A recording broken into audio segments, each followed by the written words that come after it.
I know maybe not everybody's on board with this idea to design clothing with and for persons with disabilities, but it matters to people who need it the most. I'm Claudia, I'm the founder of Wearable, and we make inclusive and adaptive fashion.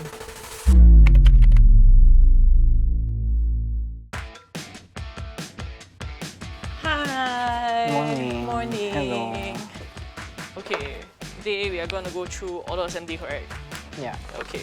Yeah. Wearable's a fashion design studio and we make clothes accessible and easy to wear. So adaptive fashion is supposed to unlock and empower lives for the better, particularly for persons with disabilities. I care deeply about making clothes that are useful and practical, but also beautiful at the same time. I knew from a very young age that I wanted to be a fashion designer. I've always wondered, why do I get this chance to pursue this childhood dream of being a fashion designer? There are a lot of people out there who do much more important things, right? They build buildings, become doctors. And I always felt that with fashion design, it could be so much more important.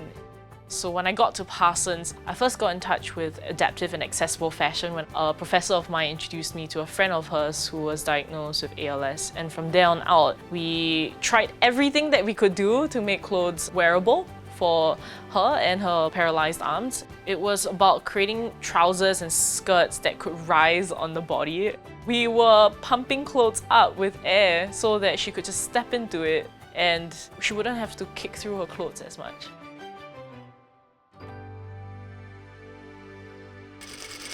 On a very personal level, my grandma, the first time she came home from the hospital after a minor stroke, she was like, go outside, leave me alone. I want to dress by myself. But then in the process of removing that turtleneck, her arm was weak, she felt a bit suffocated and she fell. So that's when I kind of realized that I want to make something useful. So I worked with Stroke Support Station and Design Singapore Council to create a line of clothing that you can wear with one hand. Hey Claudia. Hey Sushan, good to see you. How are you? Nice to see you too. Put your bag down. Hi everyone, this is Sushan. She is here with us today because she collaborated with me and Wearable for the Design Futures Forum mechanical dress and also try on a few clothes with us today. I'm an artist, but I also taught myself electronics as well. So in Design Futures Forum, we were tasked to paint this brand new world. What would it be like if our clothes could care for us? What would it be like if your clothes could guide you home if you had dementia?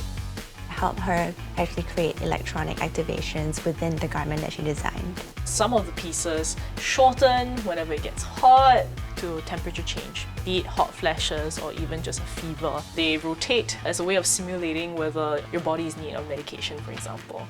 Yeah. Let's try some clothes out.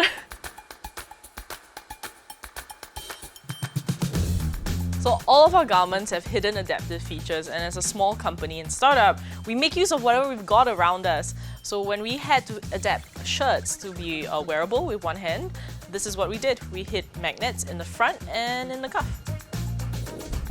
Sushan's wearing the transformable bolero. It turns into an arm sling, just like this.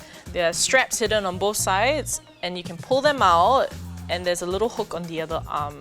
Then you can adjust it to a height that's comfortable. We aim to innovate with empathy, and what that means is just sitting down and chatting with people and understanding why they love certain experiences and absolutely hate some others. So in this particular instance, we realized arm slings can be ugly or perhaps made out of synthetic materials. Here we've tried to use cotton voile so that it's breathable. We fashioned it into a bolero that people can wear even after they recover. I got to know Wei Song and Ping Xiu where I was discussing possibly designing the ceremonial attire for the Paris Paralympics, and out of that came a conversation on how we can design a whole line of clothing that was accessible around Wei Song's creative direction. In the Start Your Impossible campaign, so it was very exciting for me to be able to apply everything I've learned in the context of a 16-look runway. Quite happy with the way they finished the wishbone shape.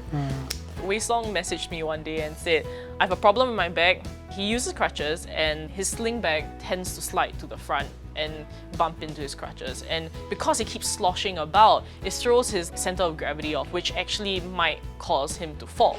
We designed this around the motif of a wishbone, which also is reminiscent of the Chinese character for person or people. And a lot of it was going back to why are we doing what we're doing? It's because of people. And this motif is also the reason why we've decided to name it the wishbone bag. A messenger bag with a stabilizer strap fastened with magnetic closures and buckles that you can use with one hand so that you can access your things without having to remove the bag entirely, which you typically would have to do with a backpack. You can also wear it as a cyclist, it's fantastic. As a person who's using crutches, it's even better. You're with me here today in Milan. Earlier this year, we were invited to Milan Design Week 2025 as part of Design Singapore Council's Future Impact 3 exhibition. I was so excited to bring the wishbone back to Milan. I couldn't believe that we were asked to go. Representing Singapore on a global stage meant everything to me. To be able to talk to people, to gain a better sense of what's happening around the world and what people care about, it helped us contextualize our work on a bigger stage. I think my goal and aspiration has always been to improve people's lives in any sort of way. And helping them live a more comfortable and dignified life is one way, but I also realized that fashion, or at least creativity, can bring smiles onto our faces in ways that we never expect. It's very fulfilling.